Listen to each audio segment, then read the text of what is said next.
Pernahkah Anda terfikirkan ketika menghuni indekos, tapi malah masuk ke dunia lain? Inilah salah satu cerita mistis yang dialami oleh seorang perempuan yang menemukan gerbang menuju dunia lain dari dalam lorong indekosnya. Pengalaman mistis ini berdasarkan salah satu kiriman cerita horor dari seorang subscriber kanal YouTube Nadia Omara. Kemudian Nadia Omara menceritakan kembali kisah tersebut dalam sebuah video yang diunggahnya dalam kanal YouTube-nya. Subscriber yang bercerita itu adalah Dian yang berasal dari Sumatera Barat. Di dalam ceritanya, ia mengaku pernah berada di dunia lain setelah menghuni sebuah indekos yang ternyata memiliki banyak misteri. Teman-teman, cerita kali ini Tikaka kutip dari soreang.suara.com yang bercerita tentang kisah horor mahasiswi masuk pintu dunia lain di indekos bisa melihat diri sendiri sedang tidur, tiba-tiba ada di sungai.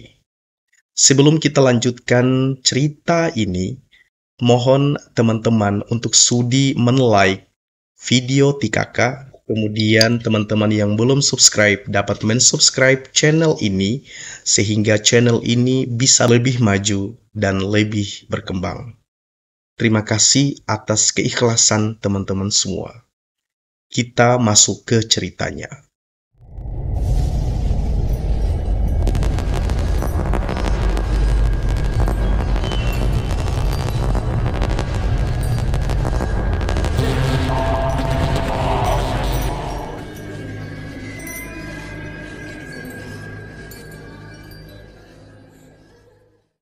Teman-teman, cerita ini dialami Dian saat ia masih menjadi seorang mahasiswa. Jauhnya tempat kuliah dengan rumahnya membuat ia harus tinggal di sebuah indekos. Bersama sepupunya, ia tinggal di indekos yang terletak di pusat kota.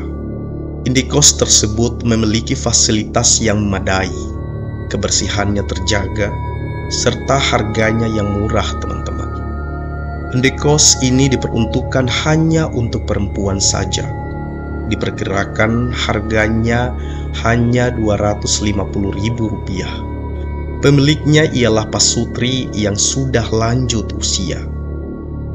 Dian, yang tidak memiliki sensitivitas terhadap hal-hal mistis, namun saat menghuni indekos tersebut mengalami banyak kejadian aneh. Kejadian pertama kalinya terjadi di hari Minggu pukul 11 siang. Dian dan salah satu penghuni kos lain, Dini, siang itu melakukan kegiatan memasak. Setelah makanan siap disantap, keduanya tidak langsung menyantapnya, melainkan mereka beranjak ke kamar Dini untuk tidur. Tiba-tiba, Dian terbangun lalu melanjutkan aktivitasnya yang sempat tertunda tanpa membangunkan Dini. Ia mencuci pakaian, menjemur, hingga berinteraksi dengan penghuni kos lainnya, teman-teman. Dirasa lapar, ia pun hendak membangunkan Dini di kamarnya. Betapa terkejutnya ia saat membuka pintu kamar Dini. Dian menemukan dirinya masih terlelap di sebelah Dini. Dian yang kebingungan, teman-teman, dan panik, akhirnya pingsan tak sadarkan diri di depan pintu kamar Dini. Saat terbangun kembali, Dian berada di samping Dini. Ia berpikir yang dialaminya barusan hanyalah sebuah mimpi. Maka dari itu, Dian membangunkan Dini untuk kemudian melakukan aktivitas bersama-sama. Anehnya, teman-teman, Dian mengaku apa yang dilakukan sama persis dengan apa yang ia jalani dalam mimpinya.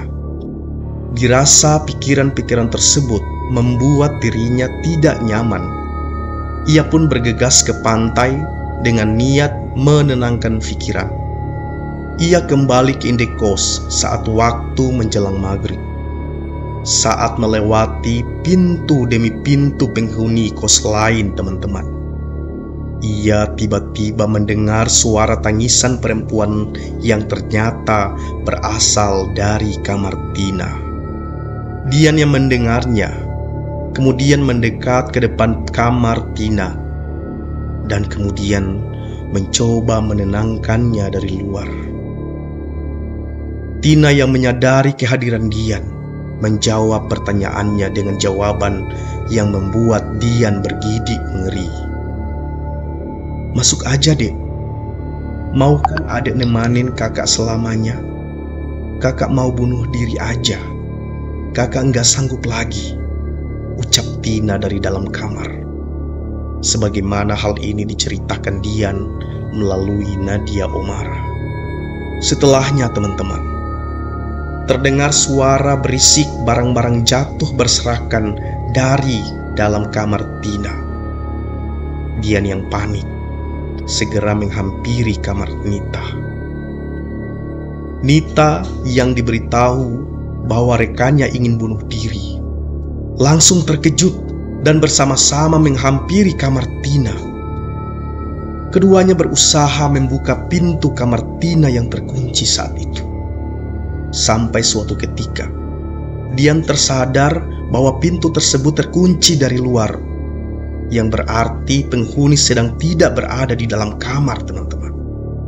Keduanya tercengang dan akhirnya memutuskan untuk menenangkan diri. Di malam harinya, masih di hari yang sama, Dian yang gak bisa tidur kemudian pindah ke kamar sepupunya, Vina. Di dalam kamarnya sudah ada Farah yang ikut tidur juga. Singkat cerita, ketika malam semakin larut, Dian ingin buang air kecil. Kamar mandi yang berada di luar kamar mengharuskan Dian berjalan melewati lorong yang letaknya seperti huruf L. Saat hendak berbelok di ujung lorong, betapa terkejutnya ia saat menemukan bahwa suasana indekos tiba-tiba terdapat akar-akar besar. Dian yang terkejut berniat tidak melanjutkan perjalanannya. Namun karena sudah kebelet, ia pun melanjutkan perjalanan menuju toilet tanpa menghiraukan suasana lorong yang ditumbuhi akar-akar tadi. Keterkejutan Dian tidak berakhir di situ, teman-teman. Saat memasuki toilet, suasana toilet tiba-tiba berubah seperti toilet zaman dahulunya yang masih menggunakan bilik. Dian yang kebelet tidak menghiraukannya sama sekali dan segera menuntaskan hajatnya. Saat keluar dari toilet, ia menemukan bahwa suasana kos yang seharusnya malam hari berubah menjadi sore hari. Bukannya terkejut atau takut, teman-teman. Justru ia merasa tenang dan bahagia akan suasana tersebut. Mendengar banyaknya suara-suara orang berinteraksi, ia pun melanjutkan langkahnya untuk melihat keluar ke sekeliling kos. Ternyata ada pemukiman zaman dahulu beserta para manusia-manusianya juga. Dian yang tertarik untuk melihat-lihat melanjutkan perjalanannya, dan sampai suatu ketika ada seorang penjual gerobak mendatanginya sembari memperingatnya, "Jangan jauh-jauh mainnya, nanti kamu lupa jalan pulang," ucap penjual tersebut sembari tersenyum, kemudian perlahan mundur. Tiba-tiba, teman-teman, terdengar suara gemuruh dari atas langit, yang kemudian saat itu juga suasana yang tadinya menenangkan berubah menjadi malam yang gelap. Dian yang mulai ketakutan kembali ke indekosnya dan menemukan sudah banyak orang yang berjejer di halaman indekosnya sambil memakan daging seorang manusia. Karena ketakutan, teman-teman, Dian berteriak meminta tolong, yang malah memancing perhatian manusia-manusia tersebut.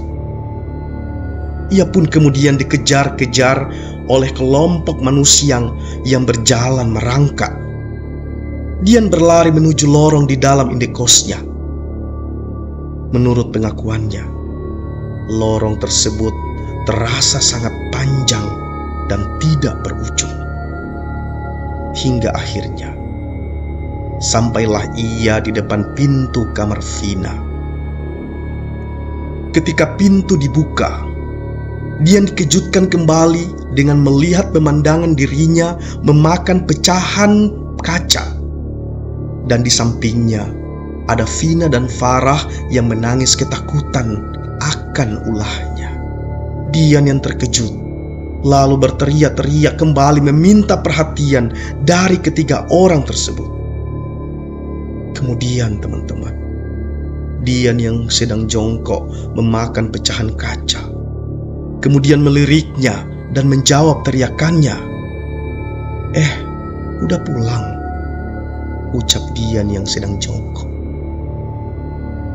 Singkat cerita, teman-teman, Dian kemudian terbangun dan di sekelilingnya sudah ada ustadz beserta pemilik indekos dan penghuni lainnya. Akhirnya, ia direkomendasikan untuk menjalani ruqyah.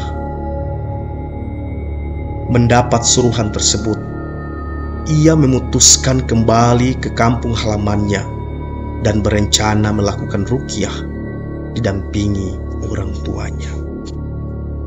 Ternyata, teman-teman, saat ia kembali ke rumahnya, kehidupannya tak mengalami keanehan yang membuatnya tidak jadi mendapat ruqyah.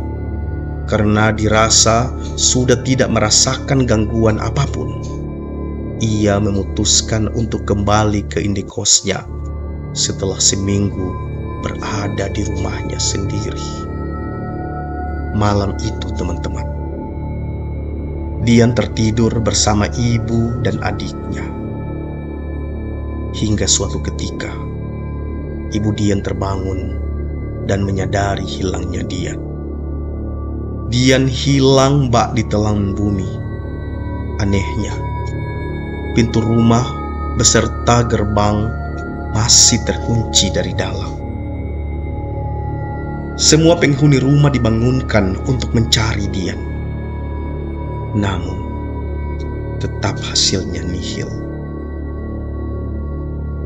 Keluarganya pun memutuskan melakukan pencarian di luar rumah, dibantu oleh warga setempat. Karena tak kunjung ditemukan, pencarian pun direncanakan untuk dilanjutkan keesokan harinya. Namun, teman-teman, tiba-tiba datang seorang marbot masjid yang memberitahu bahwa ia mendengar samar-samar suara seorang perempuan meminta pertolongan dari samping sungai yang berada di sebelah masjid. Ternyata benar saja, ada Dian yang tertutup matanya sedang berada di dalam kungkungan sebuah bambu di seberang sungai sebelah masjid. Proses penyelamatan pun sempat terkendala karena sulitnya menjangkau area tersebut, teman-teman. Hingga akhirnya Dian berhasil diselamatkan pagi harinya dan kemudian dibawa ke rumah sakit untuk penanganan lanjutan. Menurut pengakuan Dian, teman-teman, di dalam mimpinya, ia seperti dibawa menuju jalan setapak dan kemudian berakhir di dalam kungkungan bambu. Usut punya usut. Ternyata penyebab Dian mengalami hal mistis seperti ini dikarenakan pemilik indekos yang dihuninya memiliki turunan ilmu hitam dari keluarganya. Setelah apa yang terjadi pada Dian, membuat penghuni lainnya memutuskan untuk pindah dari indekos tersebut. Hingga kini, kabar terakhir di tahun 2022 ini teman-teman, Pak Sutri, pemilik indekos tersebut, dikabarkan telah meninggal dunia. Demikian teman-teman, sebuah cerita tentang kisah mistis yang dialami oleh Dian, seorang mahasiswi yang tinggal pada sebuah indekos, kemudian masuk ke pintu dunia lain dan mengalami hal-hal aneh yang tak pernah ia alami selama hidupnya sebelumnya. Cerita ini sekali lagi Tikaka kutip dari soreang.suara.com yang Tikaka bagi buat teman-teman semua. Semoga teman-teman suka dan men-like video ini serta men-subscribe untuk membantu pengembangan channel ini menjadi lebih maju dan dipersembahkan buat teman-teman semua. Semoga teman-teman berkenan untuk ikhlas dan sudi men-like, men-subscribe, kemudian men-share video maupun channel Tikaka melalui media sosial teman-teman. Terima kasih yang sedalam-dalamnya. Terima kasih yang sebesar-besarnya. Assalamualaikum warahmatullahi wabarakatuh.